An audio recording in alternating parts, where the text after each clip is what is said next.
Hello guys, today is a wonderful day, isn't it?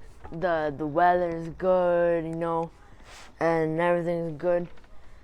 And I'm gonna continue reading my my book, which is Fahrenheit 451. Okay, yesterday I left the page 64, and I'm gonna begin with the sentence. He had chills and fever in the morning. He can't be sick, said Mildred. He closed his eyes over his hotness. Yes, but you were all right last night. No, I wasn't all right. He heard the relatives shouting in the parlor. Mildred stood over his head, curiously. He found her there. He saw her without opening his eyes. Her hair burned by chemical to a brittle straw. Her eyes with a kind of cataract, unseen but suspect far behind the pupils. The reddened, pouting lips, the body as thin as a praying mantis from dieting, and their flesh like white bacon. He could remember her no other way. Will you bring me aspirin and water? You've got to get up, she said. It's noon. I've slept 5 hours later than usual. Will you turn the parlor off? He asked. That's my family. Will you turn it off for a sick man? I'll turn it on. Turn it down. She went out of the room and did nothing to the parlor and came back. Is that better? Thanks. That's my favorite program, she said. What about the aspirin? You've never been sick before. She went away again. Well, I'm sick now. I'm not going to work tonight. Call Petey for me. You acted funny last night, she returned, humming. Where's the aspirin? He glanced at the water glass she handed him. Oh, she walked to the bathroom again. Did something happen? A fire is all. I had a nice evening, she said in the bathroom. Wait, hold on. I'm gonna check where am I gonna read till. So from 64 to 74, I guess. Is there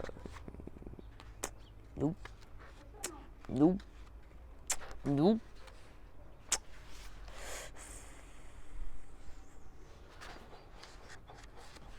Okay, where am I gonna read? Okay, whatever. I'm just gonna read until 75. I think, yeah. I'm just gonna read until 75. Okay, I'm gonna continue. I had a nice evening, she said in the bathroom. What going? The parlor. What was on? Programs. What programs? Some of the best ever. Who?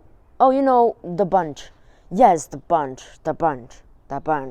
He pressed at the pain in his eyes, and suddenly the odor of kerosene made him vomit. Mildred came in, humming. She was surprised. Why did you do that? He looked with dismay at the floor. We burned an old woman with her books. It's a good thing the rug is washable. She fetched a mop and worked on it. I went to Helen's last night. Couldn't you get the shows in your own parlor? Sure, it's nice visiting. She went out into the parlor. He heard her singing. Mildred, he called. She turned, singing, snapping her fingers softly. Aren't you going to ask me about last night? He said. What about it? He burned 1,000 books. We burned a woman. Well, the parlor was exploding with sound. We burned copies of Dante and Swift and Marcus Aurelius. Wasn't he a European? Something like that.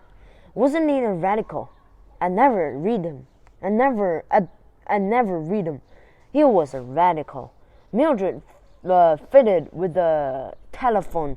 You don't expect me to call Captain Beatty, do you?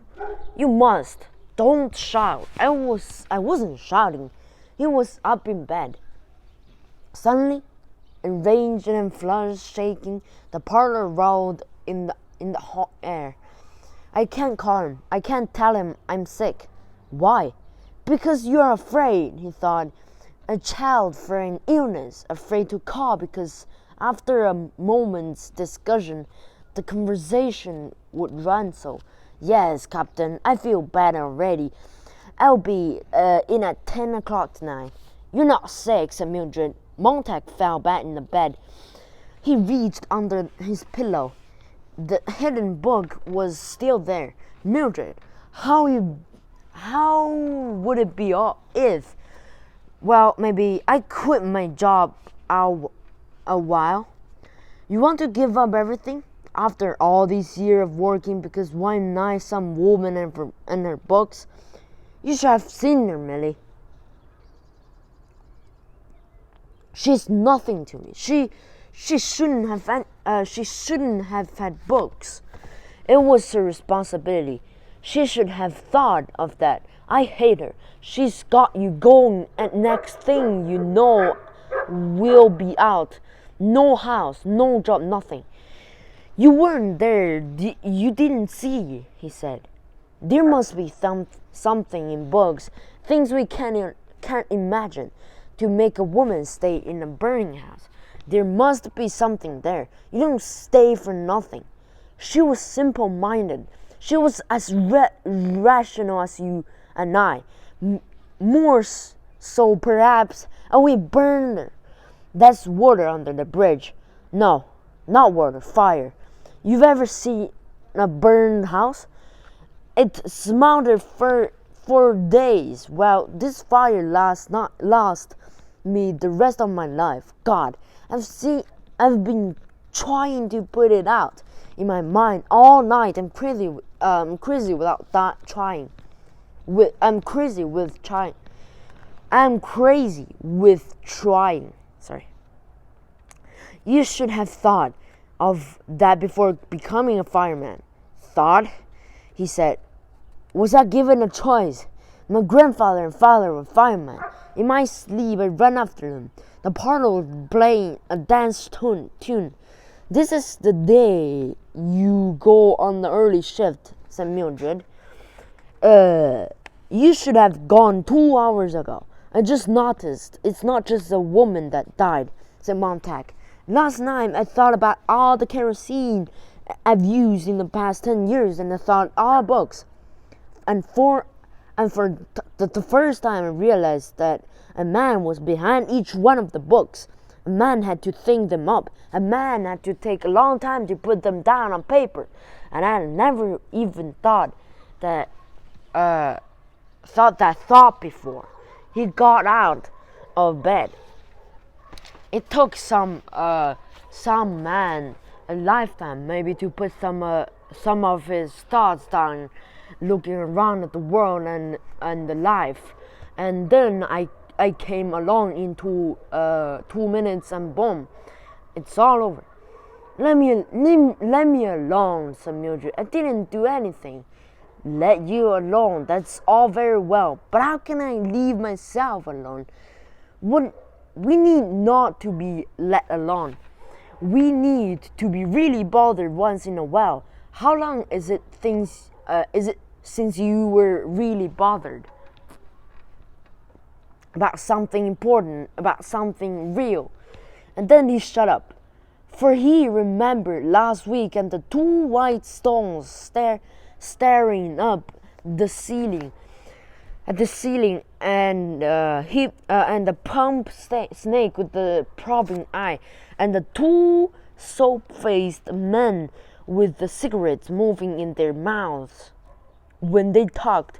But that was another Mildred. That was Mildred so deep inside this one, and so bothered, really bothered, that the 2 women had never met.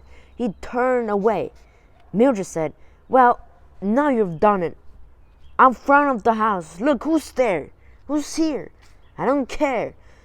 There's a Phoenix car that's driven up, and a man in a black shirt with an orange snake stitched on his arm coming on the front walk." Captain Beatty, he said. Captain Beatty. Montag did not move, but stood looking into the cold whiteness of a wall immediately before him. "Go let him in, will you? Tell him I'm sick. Tell him yourself." She ran a few steps this way, a few steps and stopped, eyes wet, when the front door speaker called her name softly, "Mrs. Montag, Miss Montag, someone here, someone here. Miss Montag, someone's here." Fading. Montag made sure the book was well hidden behind the pillow, climbed slowly back into the bed, and arranged the cover over his knees and across his chest. After sitting, and after a while, Mildred moved and went out of the room, and Captain Beatty strolled in, his hands in his pockets. "Shut the relatives up," said Beatty, looking around at everything except Montag and his wife. This time, Mildred ran. The yammering voices stopped yelling in the parlor. Captain Beatty sat down in the most comfortable chair with a peaceful look on his ruddy face. He looked time to prepare and light his brass pipe and put out a great smoke cloud. Just thought I'd come by and see how the sick man is. How do you guess? Beatty smiled, and a smile which showed the candy pinkness of his gums and the tiny candy whiteness of his teeth. "I've seen it all. You were going to call for a night off." Montag sat in bed. "Well," said Beatty, "take the night off." He examined his external matchbox, the lid of which said guaranteed. 1,000,000 lights in this light igniter, and began to strike the chemical match abstractly. Blow it. Strike. Blow it. Strike. Blow out. Strike. Speak a few words. Blow it. Blow out. He looked at the flame. He blew. He looked at the smoke. When will you be well? Tomorrow. The next day, maybe. First of the week. Beatty puffed his pipe. Every fireman, sooner or later, hits this. They only need understanding to know how the wheels run. Need to know the history of our profession. They don't feed it to Rockies like they used to. Damn shame. Puff. Only fire chiefs remember it now. Puff. I'll let you in and on it. I'll let you in on it. Mildred fidgeted. Beatty took a full minute to settle himself in and think back for what he wanted to say.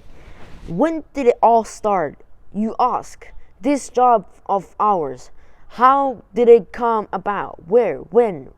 Well, I'd say it really got started around about a thing called the Civil War.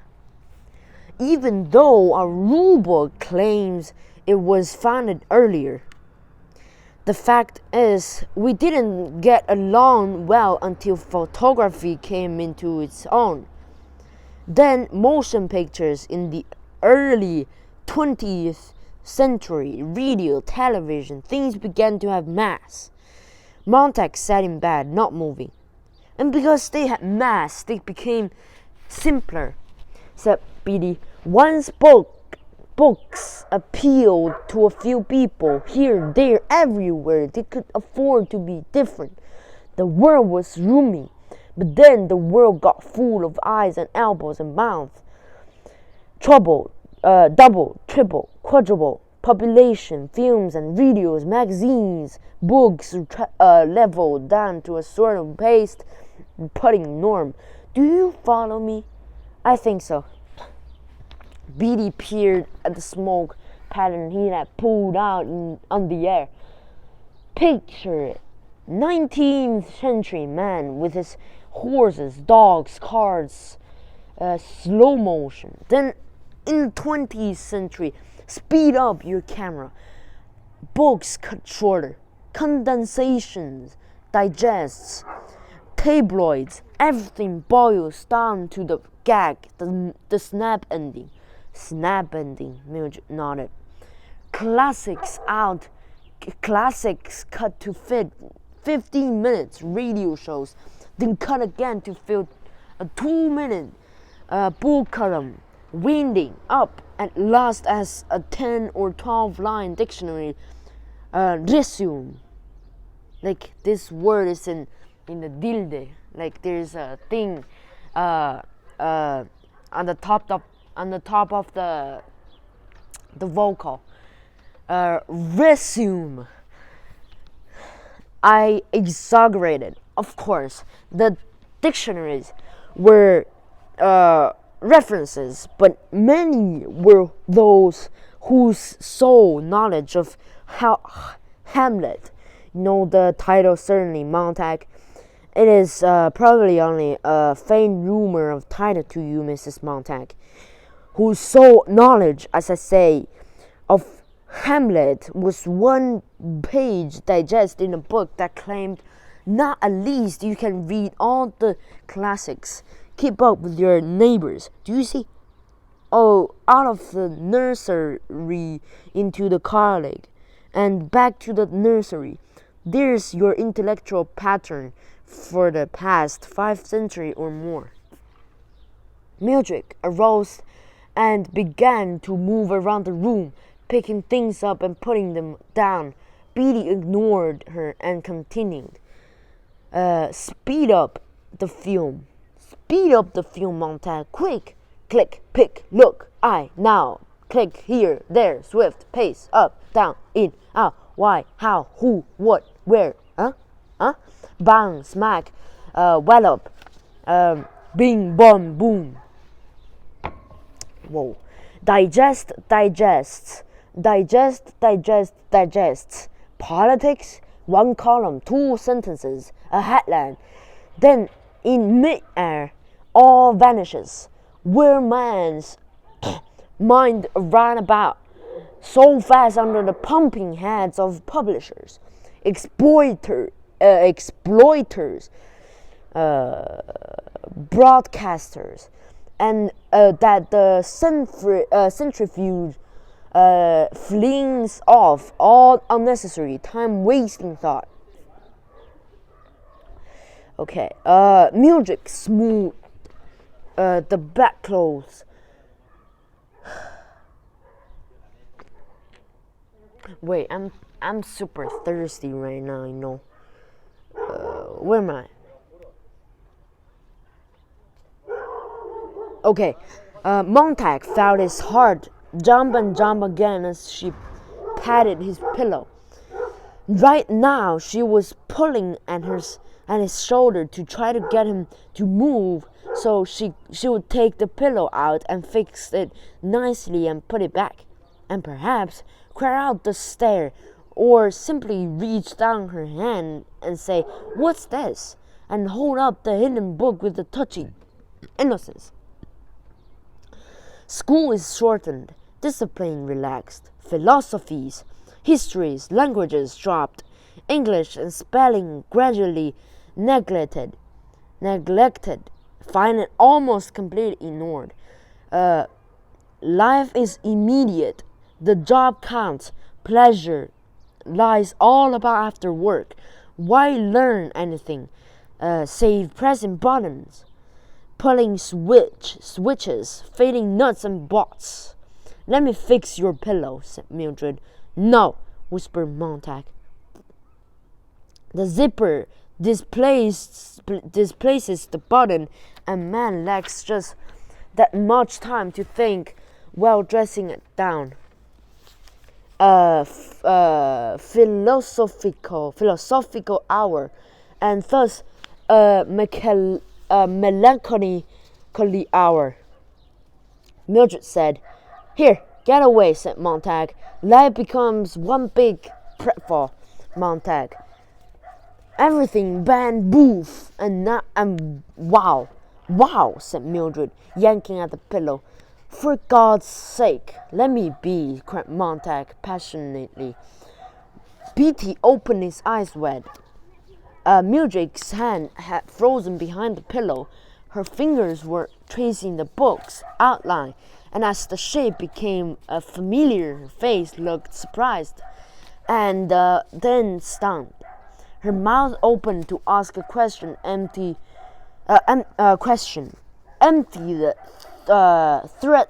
threadress, save for clowns, and furnish the rooms with glass walls and pretty colors running up and down the walls like confetti or blood or sherry or Southern.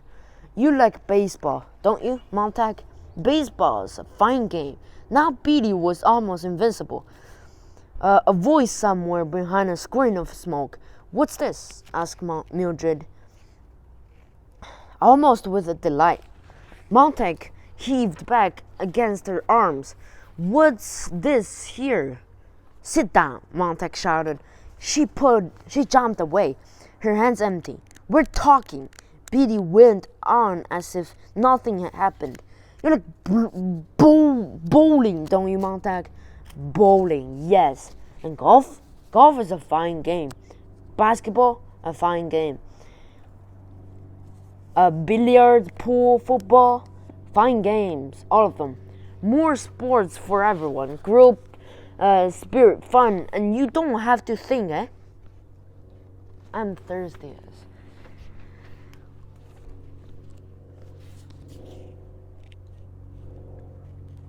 Organize and super organized, super sports, more cartoons in books, more pictures. The mind drinks less and less. Impatience, highways full of crowds going somewhere, nowhere. The gasoline refuge, I don't know how to read that, refuge, I think. Town ran into motels. People in nomadic surges from place to place, following the moon's tides, leaving tonight in the room where you slept this noon, and I the night before. Mildred went out of the room and slammed the door. The parlor's aunts began to laugh at the parlor's uncles. Alright, that's enough for today. I've read until the page 75, and next time I will continue from that. Continue from the sentence. Now let's take up the minorities in our civilization. Okay, now is enough for today, and once again, if you like this video and if you like my reading, consider subscribing and commenting the video if I have any objection or arguments that I want to talk about with me. Okay, yeah, that's for today, and I'll see you in the next video. Peace. Oh wait, the lines.